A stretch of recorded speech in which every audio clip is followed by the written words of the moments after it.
2 years ago, the New York Knicks were a fun, scrappy team with a ceiling. Today, they're 2 wins from a championship. So what changed? It wasn't one draft pick or one lucky bounce. It was a pair of absolutely fearless trades. The kind that get a general manager fired if they miss. New York didn't miss, and here's exactly how they did it.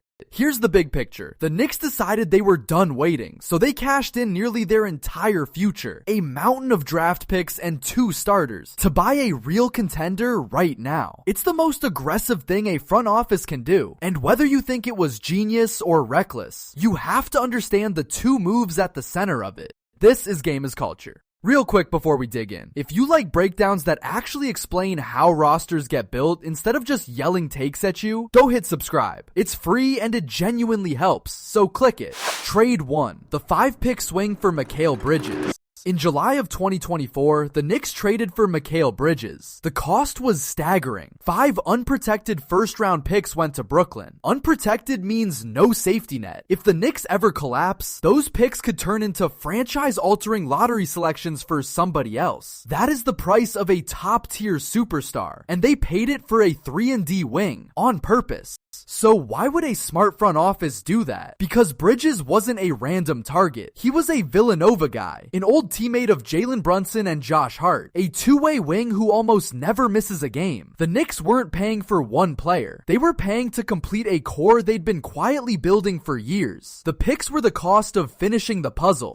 Trade 2, stealing an all-star big man. Then, just months later, they pulled off the move that really shocked the league. New York traded for Karl-Anthony Towns, one of the best shooting big men in NBA history, and they did it without gutting their new core. The price was Julius Randle, a former All-Star, plus Dante DiVincenzo and a first-round pick. In a 3-team deal, they turned good players into a great one. Look at that swap on paper. Out goes Julius Randle, a high-usage forward who'd had his moments but never broke through in the playoffs. In comes Karl-Anthony Towns, a true floor-spacing center who instantly raised the team's ceiling. New York gave up a good starter and a rotation guard. They got back the most important new piece of their offense. And in this series, that trade is the difference. Towns has been the Knicks' most efficient force in the finals, controlling the glass and stretching the floor. The big man they pried away from Minnesota is the one quietly winning them games. So on its own, the Towns deal already looks like a steal. Stacked on top of the Bridges move, it built a juggernaut.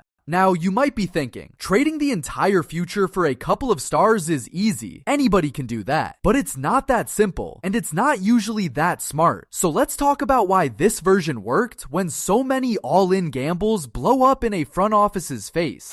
Why this gamble worked. The reason it worked is the foundation underneath it. Before any of these trades, the Knicks had already signed Jalen Brunson, and Brunson took a famous discount, leaving over $113 million on the table. That sacrifice is what gave the Knicks the financial room to absorb these stars at all. Without Brunson's pay cut, none of these trades are even legal. So picture how it all fits together. A superstar takes less money. That creates the room. The room lets you absorb Towns. The existing Villanova core gives Bridges a reason to be worth 5 picks. Every move sets up the next. This wasn't 2 reckless trades. It was a sequence, where each domino only works because the one before it fell exactly right. Quick interruption, because now's the time. If you appreciate a breakdown that connects the dots, hit subscribe. I'm not going to beg, but I am going to ask. So hit it and I'll keep going. And the result is a starting 5 with no weak link. Brunson creating, Towns spacing and rebounding, Bridges and Anunoby on the wings defending everybody, Hart doing the dirty work. That is a roster with a clear identity, and it was assembled in about 2 years through pure aggression. Most teams take a decade to build this. New York did it in 2 summers.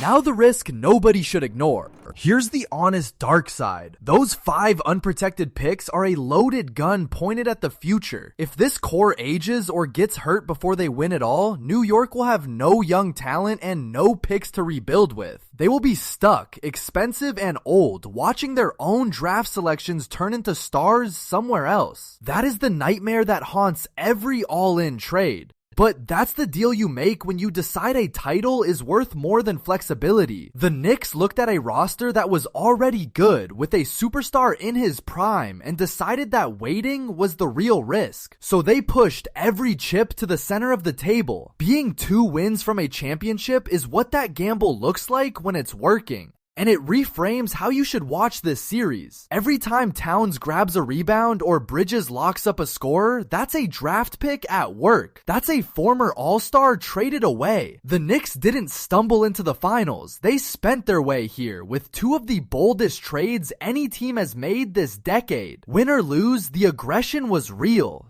Step back and appreciate the timing too. The Knicks didn't make these moves from a place of desperation. They made them from strength when they already had a foundation worth betting on. That's the difference between a smart all-in and a panicked one. You push your chips in when you're holding a strong hand, not when you're trying to bluff your way out of mediocrity. And notice what they refused to do. They didn't trade away their core to chase a bigger name. Brunson stayed. The Villanova guys stayed. They added around the identity instead of blowing it up. A lot of teams trade their soul for a star and end up worse than they started. New York kept its soul and simply bought reinforcements. That discipline is badly underrated. There's also a quiet cap genius in here. Towns and Bridges are expensive, but the Knicks structured everything to fit under the league's brutal new spending rules. That's the unglamorous work that decides whether a contender can actually stay together. Plenty of teams build a great roster on paper and then get ripped apart by the cap a year later. New York did the math first.